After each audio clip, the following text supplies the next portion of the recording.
Vamos já analisar esta falta de pessoal na PSP com Cristiano Correia, dirigente da Associação Sindical dos Profissionais da Polícia, que se junta a nós por videochamada, e também Paulo Baldaia, comentador SIC, que está aqui comigo em estúdio. Muito boa noite aos dois. Cristiano Correia, começo por si, por lhe perguntar como é que o sindicato olha para estas medidas que foram anunciadas hoje pelo Governo.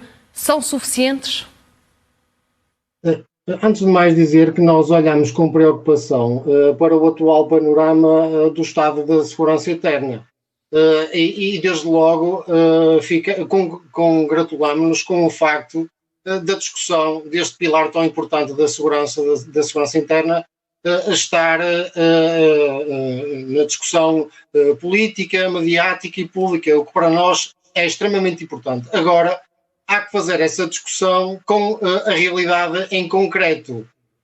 E é evidente que os polícias são os primeiros a sofrer com toda esta situação, porque não queriam ver, portanto, a ser abordada esta questão da segurança interna com este panorama penoso para os polícias, porque eles, mais do que ninguém, querem cumprir a sua missão e querem continuar a fazer com que Portugal seja um país seguro para os portugueses, para quem nos visita, enfim, para toda a gente. E o que verificamos é que a realidade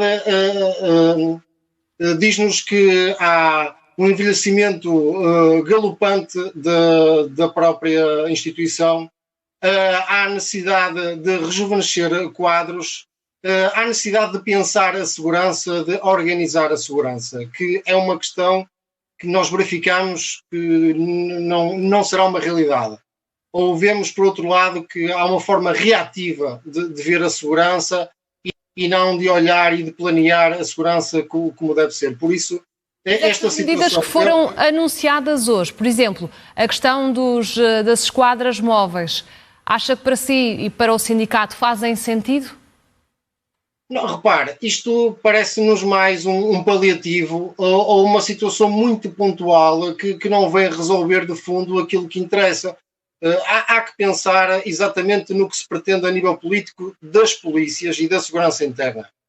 Por um lado, queremos continuar com este modelo, a ter mais valências, a ter mais serviços, a termos que nos desdobrar, no caso em concreto de apoiar a situação do CEF, a protegermos o cidadão até ao limite, a patrulharmos espetáculos desportivos, lúdicos a cada fim de semana, a fazermos horas atrás de horas para que tudo continue a funcionar com o desgaste e com o sacrifício dos próprios polícias.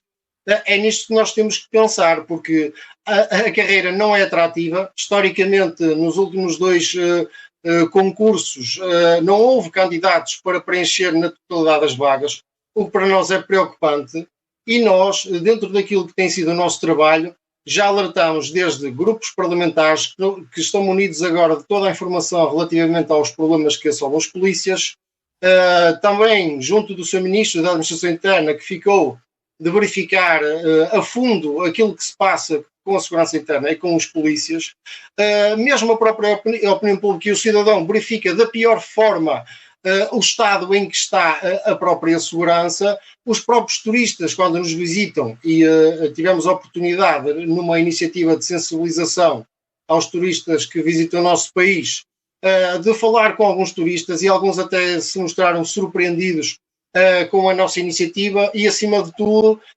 como os polícias vivem em Portugal, essencialmente em início de carreira, mas não só, com ordenados a rondar 200 euros. Isso é completamente insustentável. Por isso... Cristiano Correia, já vou querer voltar a ouvi-lo, principalmente relativamente a esta questão das esquadras móveis, em específico não conseguimos chegar aí, mas junta-se à nossa conversa o Paulo Baldaia. Paulo, usaram aqui uma palavra paliativo, e não é a primeira vez que ouvimos esta palavra hoje, porque o Presidente da República utilizou-a para justificar também as medidas na saúde. Perante o caos nas urgências, os incêndios, a questão do novo aeroporto e agora a polícia, tudo isto está a demonstrar a fragilidade do Governo? Sim, eu diria do Estado português. Obviamente que a responsabilidade é do Governo e é Governo já há 7 anos e, portanto, acrescem responsabilidades, quanto mais o tempo passa, mas o Estado, a reforma do Estado é precisa. Quando nós olhamos, por exemplo, para a polícia, e ouvimos o Ministro, e bem, este Ministro tem estado muito ativo, está lá há 3 meses, com os fogos, agora com a PSP, vai ter muito trabalho, está visto, até porque os serviços públicos e estes serviços de segurança que são importantíssimos da administração interna, nós podemos ter muito mais polícias por 100 mil habitantes que os outros países europeus, ou que alguns países europeus. Mas não se percebe assim se temos uma boa polícia ou não. Nós temos que perceber, e agora ouvíamos este sindicalista dizer, e com razão, que é preciso rejuvenescer a polícia, porque se nós tivermos mais polícias, mas os polícias só se podem reformar aos 60, um polícia com 50 anos não pode andar na rua da mesma forma que anda um polícia com 30 anos. Não, e agora a ideia até seria retirar polícias dos escritórios que estão no trabalho burocrático para meter na rua. Mas aí há condições para esses polícias estarem na rua? A questão é essa. É porque os polícias podem estar a fazer trabalho que não era suposto ter que ser a polícia a fazer. Um agente da PSP. Trabalho burocrático de estar a preencher um papel porque alguém perdeu uma carteira ou porque qualquer coisa à procura do carro que pode ter ido ter sido rebocado, quer que seja. Um trabalho burocrático que obviamente não é do interesse do país ter um agente da PSP a tratar dessa matéria. Mas se depois o polícia que lá está tem 55 anos, imaginemos, não faz muito sentido pedir a esse polícia para ir para a noite para o Bairro Alto, ou para o Cais de Sodré, ou para a zona histórica do Porto, onde, quando há confusão a sério, e os polícias passam por dificuldades e, portanto, têm que eles próprios estar em condições de se defender a si próprios para depois poderem defender a população. E é muito importante, mas tu estavas a falar dos polícias, da falta de pessoal que existe, por exemplo, no Serviço Nacional de Saúde, em todo o Estado. É muito importante que os partidos se entendam sobre a forma como podemos ter um Estado, uns serviços públicos modernos que permitam que se rejuvenesça. Não é possível. Há uma série de profissões em que não é possível contar com as pessoas da mesma maneira quando elas têm 30, 40, 50 ou 60 anos. E, portanto, imaginar, neste caso específico, com a polícia ou com profissionais de saúde, que eles podem fazer, por exemplo, profissionais de saúde, bancos de 24 horas seguidas de trabalho, tendo 50 ou 60 anos, isso é possível. Não podemos contar com isso. E, portanto, é de facto absolutamente necessário que nós pensemos, o orçamento não estica, não é infinito, e portanto nós não podemos estar sempre a aumentar o número de funcionários públicos, mas tem que haver alguma forma de resolver esta questão, até porque um país que vive muito do turismo, nós somos altamente dependentes do turismo, nós vimos nestas reportagens assim o que é que acontece nas zonas mais turísticas, onde há os grandes problemas de segurança para resolver, que é a Baixa, o centro histórico e a Baixa do Porto, que é o Cais de Sodré, que é o Bairro Alto, onde acontecem cenas de violência. A noite, um país que quer ser um país turístico não pode ter uma noite que é insegura. As pessoas não podem ir à noite para beber um copo, ou para ir a uma discoteca, para ir a um bar, o que quer que seja, e sentir que é um risco. Isso não pode acontecer e, portanto, alguma coisa tem de ser feita e, obviamente, tem que ser feita ouvindo os sindicatos e ouvindo o Governo trabalhando com os partidos políticos da oposição. E ouvindo precisamente os sindicatos, Cristiano, afinal, há ou não falta de polícias em Portugal? Há pouco acabei por abordar essa questão. Essa questão não pode ser uma resposta de sim ou não. Nós, primeiro, têm que nos indicar qual é o modelo que querem para a segurança interna e para a PSP. O que é que querem da PSP? Depois desta discussão é que nós vamos verificar se realmente teremos muitos polícias ou não. O que nos parece de momento é que com este modelo e a dar resposta a um conjunto de situações cada vez mais complexas, de maior risco, de maior perigosidade, parece-nos que há falta de polícias, quanto mais não seja pelo facto de estarem a encerrar esquadras. Agora, nós não sabemos também se há muitas esquadras ou não. Agora, o que nós sabemos é que tem que haver um pensamento sobre aquilo que se pretende para a segurança. E os polícias, e neste caso os sindicatos, são e querem continuar a ser um contributo, no caso da ASP, para a resolução de problemas e para encontrarmos caminhos comuns para resolvermos esta situação. Agora, da forma como está, é que é insustentável.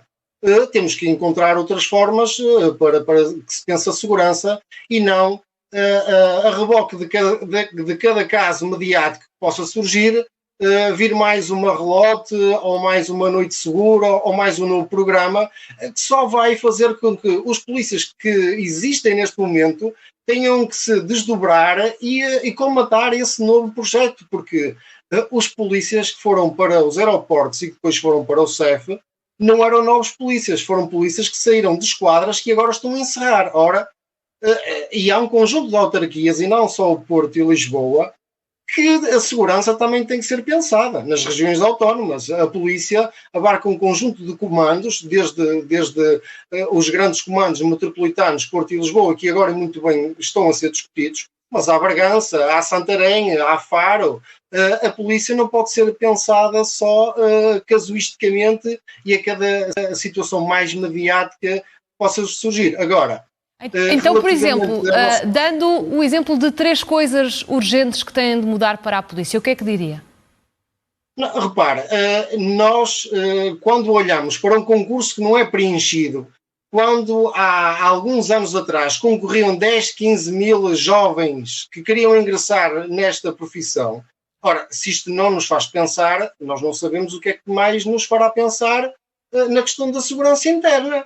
Tem que mudar a atratividade da carreira, ponto final, para que daí haja um efetivo rejuvenescimento e a renovada motivação para aqueles que cá estão e que estão a desempenhar a sua missão. Por isso, nós não vemos outro caminho a não ser melhorar a condição policial através da atratividade, e só se faz com a melhoria dos salários, tanto para aqueles que iniciam a sua função, como para aqueles que cá estão, porque muitos deles, encontrando uma oportunidade fora da instituição, têm-se verificado que têm optado por outras carreiras. E nós queremos que os polícias estejam cá e que se ainda continuem a pensar nesta carreira, como uma missão, e não vir para este organismo, estar cá há algum tempo e depois sair. Queremos que os polícias estejam cá, mas vejam como uma carreira, mas para isso têm que estar motivados.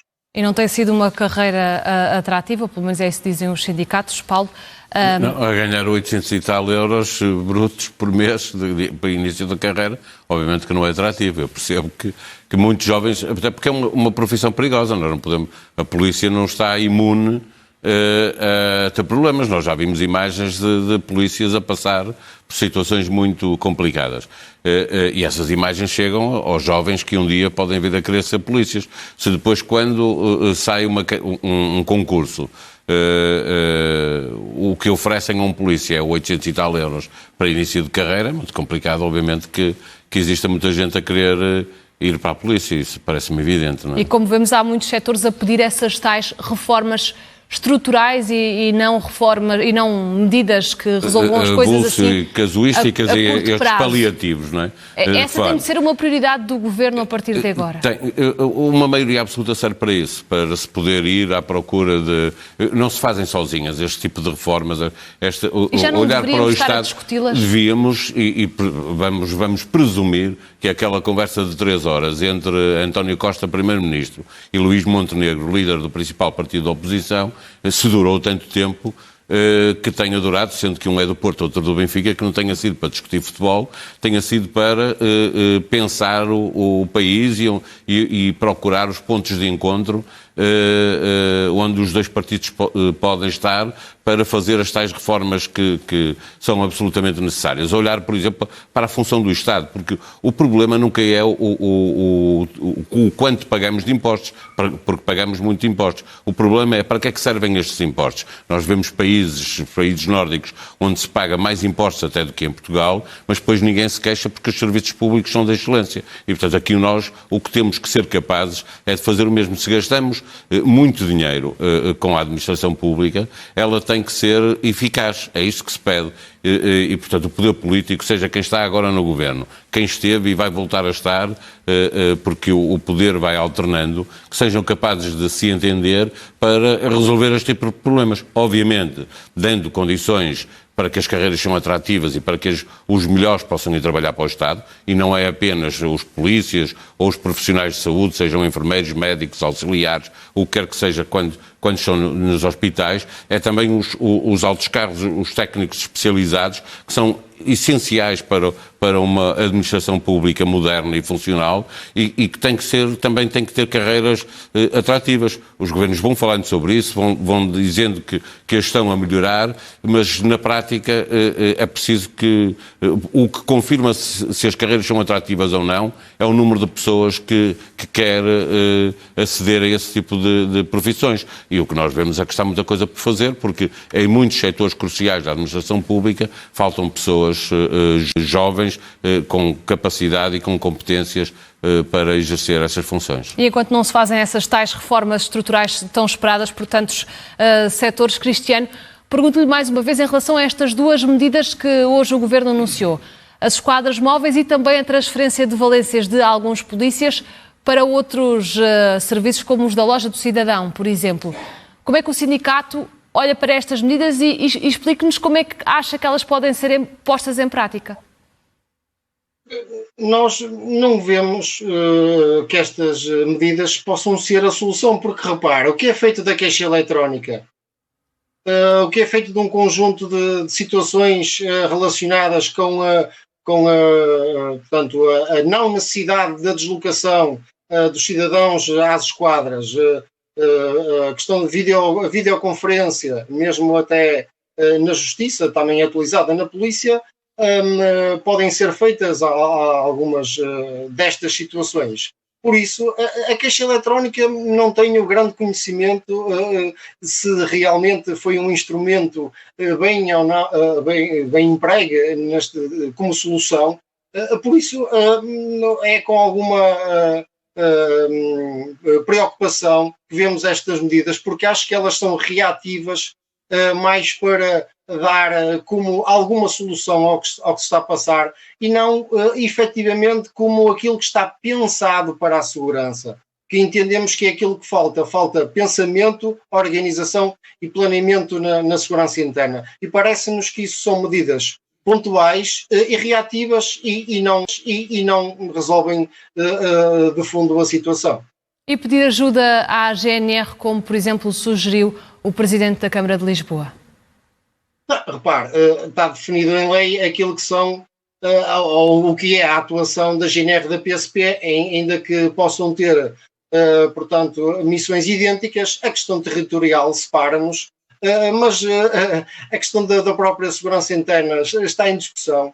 Nós o que queremos é servir o cidadão, proporcionar segurança ao cidadão, aos turistas, criar um clima de segurança, independentemente de ser a GNR a proporcionar, a PSP ou outro organismo, nós temos que nos sentir seguros. Eu quero me sentir seguro em Portugal enquanto cidadão, enquanto polícia tenho o dever de proporcionar essa segurança, agora também tenho que ter condições e tenho que estar motivado, e eu e os meus colegas, para continuarmos esta árdua missão cada vez mais complexa e perigosa. Por isso, mais uma vez, eu acho que são situações pontuais que podem resolver até no plano da retórica para sanar, digamos assim, esta situação, mas não nos parece que seja a solução de fundo. Agora, o nosso ministro, como disse o Paulo Baldaia bem, está muito ativo, está muito operacional, ainda bem que assim o é, mas o diagnóstico já estava feito por este governo. Ao fim e ao cabo, era verificar só ou olhar um pouco melhor para o panorama da segurança interna e começar a agir. Não se pode demorar muito mais tempo sem se tomar medidas de fundo que passam pela atratividade, a melhoria salarial e a dignificação da carreira. Sem isso, dificilmente os problemas e outros que infelizmente existem resolvidos. Cristiano Correia, com as preocupações da polícia. Paulo Baldaia, muito obrigada pela vossa análise e esclarecimentos nesta edição da noite. E